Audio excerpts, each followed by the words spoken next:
Thanks for staying with us on STL Live. My first guest today is a licensed cosmetologist providing non-surgical hair replacement options for clients.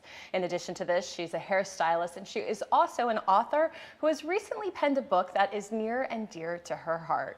Joining me now is Chauna Payne. Thank you so much for being here. Thank you for having me today. Yeah, and I'm so excited to talk about your book, Heavenly Hair Ever After. Before we get into it, you have a really interesting story that precedes the book and the publication of the book that led you up to it. And I'd like you to tell us a bit about that, yourself and that story. Okay.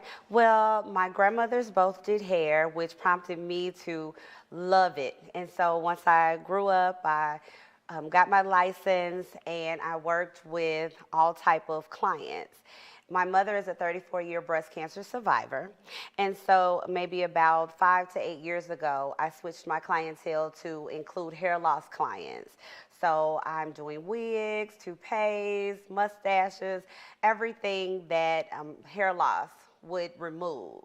And I taught myself how to bill insurance for my clients' units so that they can relieve some of that financial burden. And then came Heavenly Hair Ever After. Well, let's take a step back. When you opened up going into hair loss and into, as you said, creating different products, was it solely because of what the experience you went through with your mom while she was undergoing treatment? Yes, actually I was a smaller child when she went through. Okay. And even though it was years ago, she only had radiation. Okay. So she didn't get a chance, she didn't lose her hair or anything like that. And it wasn't that aggressive. So with the clients that I started to have because of high blood pressure, hyperthyroid, the weight loss surgery, all of these different things that started to take my clients' hair out is what kind of prompted me to change how I do business and how to properly serve that community. Interesting. When was that first moment? Was there a specific client that you had, or was it just you started to see it more? I mean, did you feel like this was something your eyes were opened up to? Like, when did that officially happen? So professionally, you said, I'm going to do more of this, have more clients like this. I actually had clients who would ask me, but I wasn't sure, and I hadn't had the training on how to do it. And so a lot of them I kind of turned away because I didn't know how to best serve them. And so once I got the training and things of that nature, I had one client who was like, oh my God, you have to come in on a Sunday. My hair is coming out. What are we going to do? And I'm like, oh my God, I don't know what to do. Now I have to do this, you know, put into practice this training that I've gotten. And so once I did that, I was like, you know what? I can do this. And so that's when people start to refer aunts and cousins, uncles, because of course we know that men suffer hair loss as well, and all of these different people. And so I just started doing it, and the Lord just blessed everything that, you know, I touched, I thought about. So that's what happened. And then from there, you go into writing a book, which is great, as if you didn't have enough on your plate already.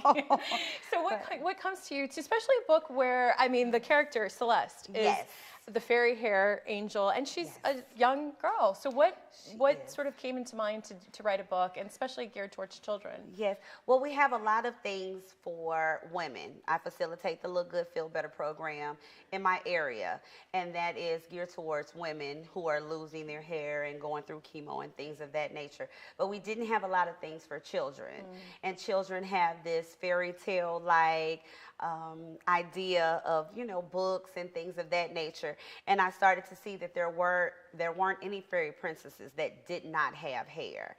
And even though they would go into the hospitals and things, representation is everything. And I wanted something, or to create something that looked like them. It stayed in my laptop for about 3 to 4 years, and with the encouragement of a friend, I actually got it out, and it gets me every time I see it, and now it's out of my laptop and actually a book. And just recently published. I want to get into some more details about the book, and we're going to do that in our next segment. But before we go to break, I've got the information there for you on the screen to go and buy the book. It's called Heavenly Hair Ever After. An easy website to remember, heavenlyhaireverafter.com. And you can purchase the book, or for more information about what Chauna does, you can get that information on her website as well. And you can purchase it, as it says, on Etsy.com and Amazon.com. But don't go anywhere. We're going to get into details of the book and look at some photos and do a lot more. So stay with us right here on STL Live. We'll be right back.